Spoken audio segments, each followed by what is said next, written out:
बेंगलुरु शहर बेचैनी से सोता है। यह प्रगति और टेक्नोलॉजी के सपने देखता है, लेकिन सतह के नीचे एक पुराना डर रहता है। यह गलियों में फुसफुसाता है। यह अज्ञात का डर है। यह नालेबा का डर है। नालेबा। 4 बजे। यह नाम सुनते ही बेंगलुरु के लोगों की रूह कांप जाती है। वह एक भूत है, एक प्रेत है, रात की एक मखलूक है, और उसकी कहानी दशकों से शहर को डरा रही है। लेकिन यह कहानी शुरू कहां से हुई? आतंक के पीछे की सच्चाई क्या है? नालेबा की कहानी एक त्रासदी है। यह कहानी है एक ऐसी महिला की जिसने अपने जीवन में अपार दुख और अन्याय का सामना किया। यह एक ऐसी महिला की कहानी है जिसके साथ अन्याय हुआ। उसकी आंखों में दर्द और दिल में एक गहरी चोट थी। किंवदंती कहती है कि वह एक जवान विधवा थी। उसकी शादी के कुछ ही समय बाद उसके पति की अचानक मृत्यु हो गई। वह 1990 के दशक में बेंगलुरु में रहती थी। उस समय का बेंगलुरु एक ऐसा शहर था जो तेजी से बदल रहा था, लेकिन उसके लिए समय जैसे थम गया था। उसका जीवन छोटा ही था। वह अपने पति के बिना अकेली और असहाय महसूस करती थी। किस्मत का एक क्रूर खेल, एक घातक दुर्घटना, या शायद कुछ और भी भयानक। उसकी मौत के पीछे की सच्चाई आज भी एक रहस्य बनी हुई है। बातें रहस्य में डूबी हुई हैं। लोग कहते हैं कि उसकी मौत एक साजिश का हिस्सा थी, लेकिन एक बात तो साफ है, विधवा की दर्दनाक मौत हो गई। उसकी अंतिम यात्रा में बहुत कम लोग शामिल हुए और अपनी मौत में उसे शांति नहीं मिली। उसकी आत्मा अब भी इस दुनिया में भटक रही है। उसकी आत्मा क्रोध और बदला लेने की प्यास से भरी रही। वह उन लोगों को सजा देना चाहती थी जिन्होंने उसके साथ अन्याय किया। वह नालेबा बन गई, वह हस्ती जो भूतिया घंटे में भटकती है। लोग कहते हैं कि रात के समय जब सब सो रहे होते हैं, उसकी आत्मा उन गलियों में घूमती है, अपने दुश्मनों की तलाश में। उसकी कहानी एक चेतावनी है, एक याद दिलाने वाली कि अन्याय का अंत कभी अच्छा नहीं होता। नालेबा की आत्मा आज भी न्याय की तलाश में है। नालेबा की कहानी चुपचाप शुरू हुई। यह एक फुसफुसाहट के रूप में शुरू हुआ, एक अफवाह जो एक व्यक्ति से दूसरे व्यक्ति तक पहुंची। लोगों ने अजीबोगरीब घटनाओं की बात कही। रात में अजीब सी आवाजें आती थीं, अंधेरे में परछाइयां हिलती थीं, गर्म रातों में भी ठंडी हवा चलती थी। कोई पक्के तौर पर नहीं कह सकता था कि क्या हो रहा है, लेकिन डर संक्रामक था। जंगल की आग की तरह कहानियां फैल गईं, और जल्द ही नालेबा की कहानी ने बेंगलुरु के दिल में जड़ें जमा लीं।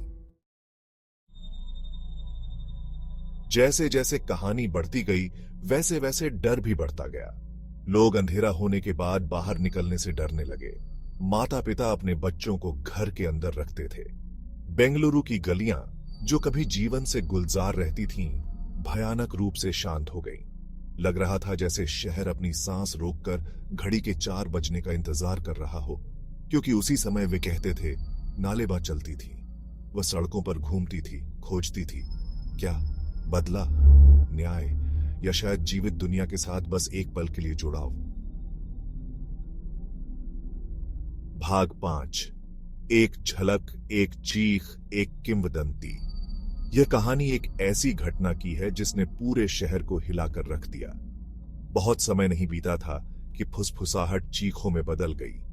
ये चीखें रात के सन्नाटे को चीरती हुई सुनाई देती थीं, मानो कोई अदृश्य शक्ति लोगों को डराने के लिए आई हो। लोगों ने दावा किया कि उन्होंने नालेबा को देखा है। यह दावा धीरे धीरे एक अफवाह से बढ़कर एक सामूहिक भय में बदल गया। उन्होंने उसे एक भयानक आकृति के रूप में वर्णित किया, जो सफेद कपड़े पहने हुए थी, लंबे बिखरे हुए बालों वाली थी। उसकी उपस्थिति इतनी डरावनी थी कि लोग उसे देखते ही कांप उठते थे। उसकी आंखें, उन्होंने कहा, एक भयानक रोशनी से चमक रही थीं। ये आंखें मानो सीधे आत्मा में झांक रही हों और एक अजीब सी ठंडक का एहसास कराती थीं। प्रत्यक्षदर्शी के इन बयानों ने बेंगलुरु के निवासियों की रीढ़ की हड्डी को हिलाकर रख दिया। लोग अपने घरों में दुबक कर बैठने लगे और रात को बाहर निकलने से कतराने लगे। नालेबा की कहानी अब केवल एक कहानी नहीं रह गई थी। यह एक जीवंत हकीकत बन चुकी थी जो हर किसी के दिल में डर पैदा कर रही थी। यह एक हकीकत थी और यह भयानक था। इस कहानी ने लोगों के जीवन को बदल कर रख दिया और आज भी यह एक रहस्य बनी हुई है। भाग 6 रात से बचाव। डर ने लोगों को खुद को बचाने के तरीके खोजने पर मजबूर कर दिया। उन्होंने प्राचीन रस्मों और अंधविश्वासों का सहारा लिया।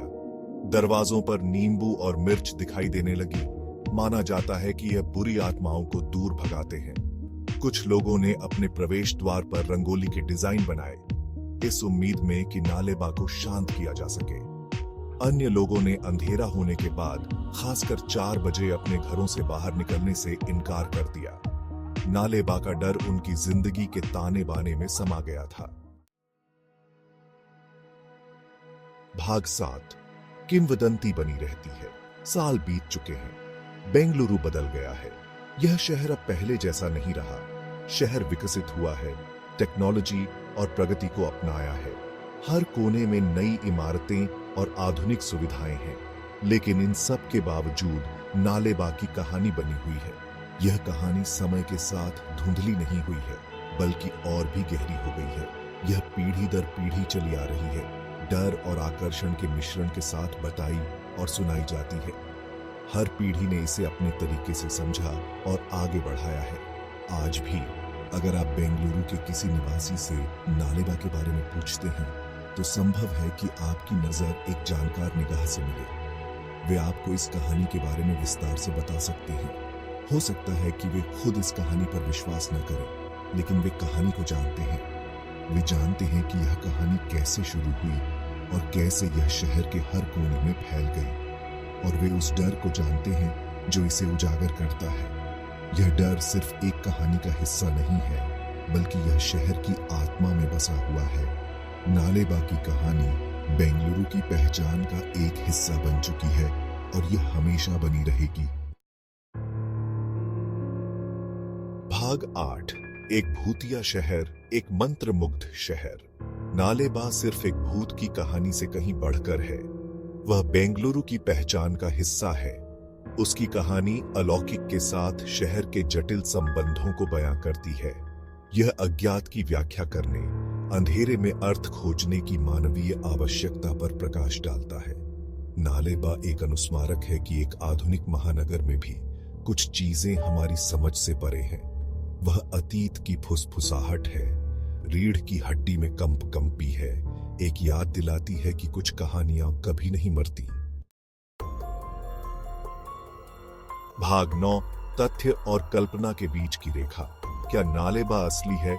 क्या वह एक तामसिक आत्मा है, हमारी सामूहिक कल्पना की उपज है, या रात में लोगों को घर के अंदर रखने के लिए बस एक सतर्क कहानी है? इसका उत्तर शहर की तरह ही रहस्य में डूबा हुआ है। शायद सच्चाई महत्वपूर्ण नहीं है। शायद कहानी की ताकत हमें सवाल करने, हमें आश्चर्यचकित करने की क्षमता में है। हमें याद दिलाने के लिए कि दुनिया पर अच्छाइयों और रहस्यों से भरी है और कभी-कभी तथ्य और कल्पना के बीच की रेखा वास्तव में धुंधली हो सकती है। भाग 10 नालेबा, एक बेंगलुरु भूतों की कहानी। नालेबा की कहानी मोहित और भयभीत करती रहती है। यह एक ऐसी कहानी है जो बेंगलुरु के सांस्कृतिक ताने बाने में रच बस गई है। आप भूतों पर विश्वास करें या न करें, उन लोगों पर पड़ने वाले द्रुत शीतन प्रभाव से इनकार नहीं किया जा सकता है जो उसकी कहानी सुनते हैं।